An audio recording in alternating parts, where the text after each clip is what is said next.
Greetings and welcome to our new series of broadcasts. We're going to entitle this next series News and Views from the Heart of Israel. This series will not be a theological series of talks or even a historical series of talks, so to speak. It'll be looking at the events that are taking place concerning the three-stranded cord of God, land, and people. We're going to be looking at what's happening in the world today, not necessarily how it's viewed by the press or the media generally, but what the reality of the situation is for Jewish people, not only in the land, but also in diaspora. So I do hope you'll join with us for this next few weeks. And I really hope you'll pray about some of the issues that we're going to look at and about over the next few weeks. So before we begin, let me just point one thing out, that anti-Semitism is increasing like a forest fire throughout the world. And anti-Semitism, as we've taught extensively before, is hatred without cause. It's not an assault against the Jewish people per se. It's an assault against God himself and his whole reason for creation, for a people to represent himself, and for salvation and redemption for all mankind. So bearing that in mind, I'd like to just refer you back to a previous broadcast in the last series that was entitled The Tightening Vice. And we looked at anti-Semitism worldwide and the effects of it and the scale. And I'm going to use this word advisedly, the horror of it. Now, we pointed out in our last broadcast that, surprisingly enough, one of the most anti-Semitic countries in the world, surprisingly enough, was Canada. And I've just had some updates from Canada. I have a very close association with Canada because I was a student at York University in Toronto in the middle 60s, when that university had more or less just found its charter and recognition. And so therefore I hold a very soft place in my heart, shall we say, for Canada. I do visit occasionally, not as often as I'd like to, but I've been appalled by the anti-Semitism in Canada traditionally. And as I pointed out in our previous broadcast, is the last places that sanctions against Jewish people, against owning property, were existent in the post-war period. So let's just do a quick catch-up. And the there's been an absolute increase in anti-Semitism in Canada, and particularly in Toronto, where I happily lived for 3 years, and I've spent time there since. So Toronto's quite dear to me. I was appalled. Nearly 1 in 6 anti-Semitic incidents were in Toronto schools. And Toronto schools got the largest element. We could spend the whole programme dissecting this. Shall we just say there's been a huge amount of anti-Semitic incidents and increasing in Toronto schools. And today, a report came in. Today, by the way, is 15th of July. 1 in 6 anti-Semitic incidents in Toronto schools were initiated or approved by a teacher or occurred in a school-sanctioned activity. A shocking Canadian government report was revealed yesterday.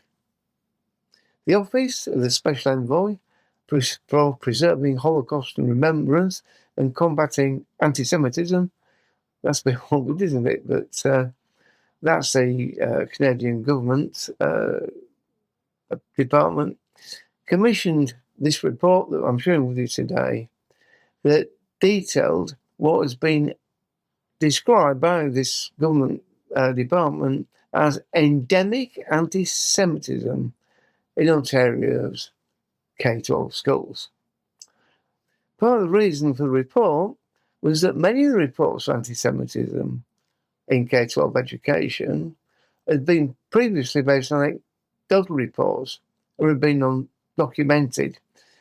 Therefore, the government took the initiative on this occasion and collated all reports into a survey to obtain a clearer picture. So, the report was based on a survey of 599 Jewish parents who reported 781 anti-Semitic incidents in Ontario K-12 schools alone. The actual incidents were defined this way.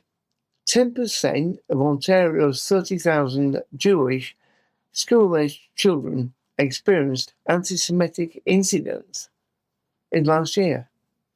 Now, 10% is 3,000. 3,000 children experienced anti-Semitic incidents in the province of Ontario in this report. Now, we could go on much more, but we've got many more things to speak about. The thing I found doubly alarming is that 40% of these incidents involved Nazi salutes, assertions that Hitler should have finished the job, and other Nazi or Hitler-related content. I myself have seen in England anti-Semitic graffiti with such mottos as 1939 is back, sprayed on walls in Jewish areas. Plus Nazi salutes, etc., etc. Anti-Semitism in the UK is actually more related to the so-called Palestinian problem, a particularly violent and aggressive group named Palestine Action by the Department were outlawed this weekend as part of their insistence on liberation of Palestine and so on. They did £7 million of damage to UK combat aircraft, but they still decided it was still the right thing to parade in London with their anti-Semitic banners, including From the Banner to the Sea, Palestine shall be free, which of course calls for the annihilation of Israel and the Jewish state. For the first time in the last 2 or 3 years, last 2 years, shall we say, 2 years, such marches of this have very loud and very colourful anti-Semitic tropes, and nothing's really being done. But on this occasion, there were 49 arrests, which have immediately been challenged by left-wing lawyers to say that this was a breach of the laws of freedom of speech. But anti-Semitism in Canada, that's just a small sample. We could go further, because it was not just simply in schools in Canada. Over here, it's not just simply been these so-called pro-Palestine marches. But in the UK Parliament now, we have MPs, both Labour and Independent, who were actually elected on what's called the Palestine ticket. And yesterday, 60 Labour MPs petitioned our Foreign Secretary to, I want to listen to this word carefully, demand a two-state solution in Israel. Now, I just want to remind us, before I go any further on this, there was no such thing as a Palestinian before 1964. Before that, they were called illegal immigrants. Now, in the United States, Donald Trump has taken measures against illegal immigrants. And I don't know whether, well, we've seen it on your American news. I actually watch various American news channels to try and keep up with things. But I was absolutely astounded that there was a movement in California for California to be an independent Mexican state by illegal immigrants. And I said to people in England, we have suffered a massive amount of illegal immigration, or let's put it properly, Muslim immigration. And in Europe, Belgium and France in particular could be completely Islamic dominated in the next 5 to 10 years. In UK, 1 in 4 births by non-ethnically English families. And way back to the days of Yasser Arafat and the Muslim Brotherhood, the thing was what they called the phase plan, which was give us 1 metre and we'll get the lot by gradual overwhelming the population by the birth rate. And various fatwas, it's like rules put out, for families to have try to achieve 10 children, to literally within 40 years swamp the population and take over. So I am shooting our audiences worldwide, and we've looked at Canada, and we've looked at the UK, and we've looked at the US to a certain degree. But anti-Semitism is rife in the States, particularly across the university campuses, and there are several cases that have been put against the government for the suppression of anti-Semitic activities on campuses in the USA. And Great Britain appears to be put up again against freedom of speech and so on and so on. But it's the same old chestnut, isn't it? Palestine, Palestine, Palestine, two-state solution. Yeah, Muslims are right and Jews are wrong. So that is the first 2 areas that we've looked at, and we're going to take a break right now. And when we come back, we're going to look at the, I think I'll call it the overall European situation. If you are a Christian, then there is no question that you owe a great debt to the Jewish people. Unto them were entrusted the oracles of God. What does that mean? It means, if not for the faithfulness of the Jewish people, we would not have this. And therefore you would not know your God, and you would not know his Son. Israel and the Jewish people are under attack right now, and we owe them everything. The least that we can do is support them in their hour of need. So please go to EzraInternational.org and give to the Emergency Relief Fund, and your dollars will be used to help displaced and traumatized Jewish people throughout the land. And remember, if you do nothing, relief and deliverance will arise for the Jewish people from another place. Yet who knows whether you have come to the kingdom for such a time as this. Please go to EzraInternational.org and give your best gift today.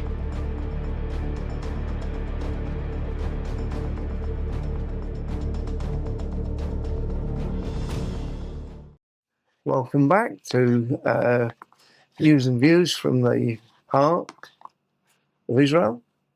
And now we're going to have a look at Europe's anti-Israel bias. And we could have actually done this in one sense and probably say the United Nations bias, but I think we might actually save that, so to speak, for another broadcast. The whole history of Israel and the United Nations can only be described as an absolute disgrace. And very often, and this is a problem that we certainly have in the UK, but I've also seen it on American, Canadian, and various other TV stations, read it in newspaper articles and journals. Israel weaponized food and aid. Really? Well, according to statistics that don't come from the UN, and come from elsewhere, it would appear that the amount of aid is not necessarily a problem. It's what is actually done with it. And the figures about the distribution of aid, surprise, surprise, come from Hamas or from the United Nations. And when we do our next broadcast, we're going to look at the United Nations and we'll see how they distorted figures and presentations of news are readily and greedily accepted by the left-wing press in Europe and the rest of the world. Because the aid statistics are only that is distributed directly by the UN and not what was given to Hamas. Let me say that again. The aid was distributed amongst people generally and not that was given to Hamas. And it suggested that the figure of aid distributed right across the country UN is actually only 21% of the whole. So that's something else to think about. But this raises indignation. The charges of genocide against Israel are ridiculous. And the idea of taking news from Iranian surrogates also needs to be looked at from the spirit that's given in. It was like the report that the Israelis had sent a missile into a hospital, which, as we all know, actually are places where arms and communications, everything else are held in tunnels underneath. But within less than 2 minutes, it was given out on the news, in the UK at least, that at least 500 people had been killed, 200 people injured. How could you possibly get those statistics within 2 minutes of it happening? Question one. Question two, half an hour later, it turns out the missile was actually fired by Islamic Jihad. It landed in the car park. Fake news. Don't take it from me. You can see it on any reliable news site. So, in the last quarter of an hour or so, I want to talk about Europe's anti-Israel bias. Or in other words, the European Union's problem with Jewish people and the state of Israel. Well, I don't know about you, but I'm absolutely bored and quite angry when I listen to European leaders demanding that Israel take a different view to what any military or political leader would consider to be realistic. Now, I want to ask you a question.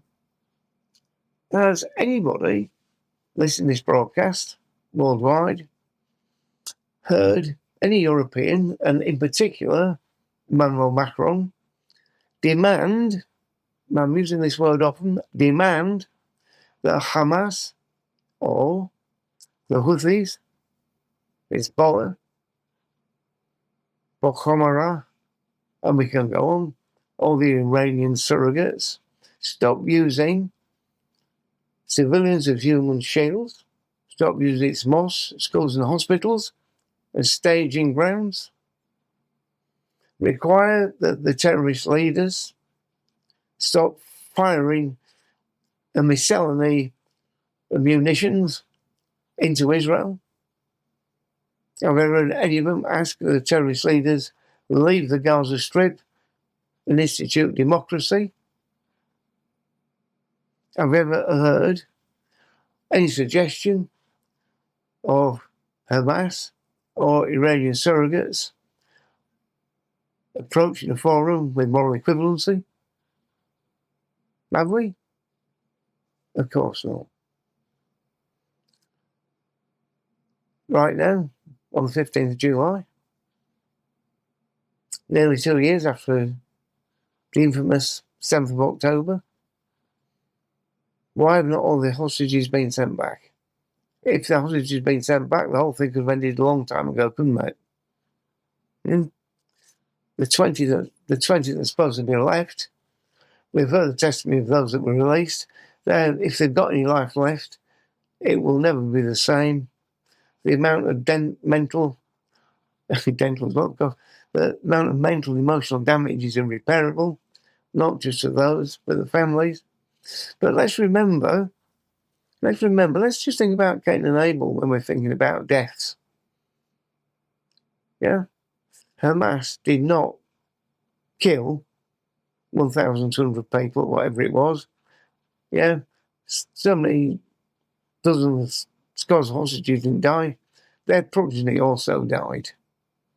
When you kill somebody, you don't kill just then. You kill the generations that go on from it. So, nearly 2 years later, thought to be 20 hostages. How many alive? We don't know. However, Emmanuel Macron in particular, I just hate this word. We demand. How can a conurbation in European countries, how can the premier of a country demand of a sovereign nation anything? We demand a two-state solution. So why do Europe think like this? Why not like this? Because they are blinded by traditional anti-Semitism and the Islamic Iranian propaganda machine. And even though the French Interior Ministry released a report entitled "The Muslim Brotherhood, a Political Threat of Islam in France," calling on Paris to recognise the Palestinian state and recalibrate its policy towards Israel to appease France's growing Muslim population. I'm going to read this again to you. According to a report in the Washington-based news service, Jewish Insider, the French Interior Ministry released a report, "The Muslim Brothers and Political Islam in France," called the Muslim Brotherhood an immediate threat to French national security. And I can tell you that parts of Marseille have not been policed for many years because they are almost like a Muslim caliphate in France. Part of Paris is not policed for the same reason. So how do you solve this? How do you solve this problem? You do not solve this problem by facing radical Islam that want to rule the world. You give them what they're demanding in Israel and also in France, also in Belgium. The Danish took a more positive view of this just recently and expelled as many radical Islamists as they could. Sweden teetering on the edge. But the idea, particularly coming from France, because France are quite a dominant voice in Europe, seem to think that you appease Islam, and the way you appease Islam, so you don't have a problem with Islam in France and elsewhere, is to give part of another sovereign nations to illegal immigrants, which most of the French Muslims are, just by the way. There seems to be a complete denial of the reality of who the Palestinians are. Historically, there's also a complete denial of the idea that one nation or one conurbation nations can dictate policy to another sovereign state. You see, now in England, yeah, let's just flip into France for a minute, shall we? Yesterday, the Spanish Prime Minister, Pedro Sanchez, referred to Israel as a genocidal state. The French Foreign Minister, Jean-Yves Le Drian, agreed with him and said Israel is guilty of a long-lasting apartheid, and of course he was joined by our supposedly Foreign Secretary, David Lammy, who once again accuses Israel of ethnic cleansing. There is no context to this statement. There's no context to the accusations but there's no condemnation of Hamas. The British Broadcasting Company, the BBC in England, have been guilty on numerous occasions of not referring to Hamas or Iran's surrogates as terrorists, referred to as freedom fighters, even on October the 7th, until they were charged severely, they refused to refer to Hamas as terrorists. There's no concept in Europe at all of moral equivalency. The idea is almost ingrained in the left-wing political elite that Israel is all bad. Palestinianism, which it isn't, it's an expression of Islamic world domination, is good. We can't criticise Islam. Why can't we criticise Islam? And the answer is because there is no spine, there is no backbone. Rather, they will let radical Islam overtake Europe. And that, of course, has great consequences for Israel. So, this has not been a very happy occasion today, has it, for our first new broadcast. Not just myself, but Europe has been overtaken by Islamic immigration.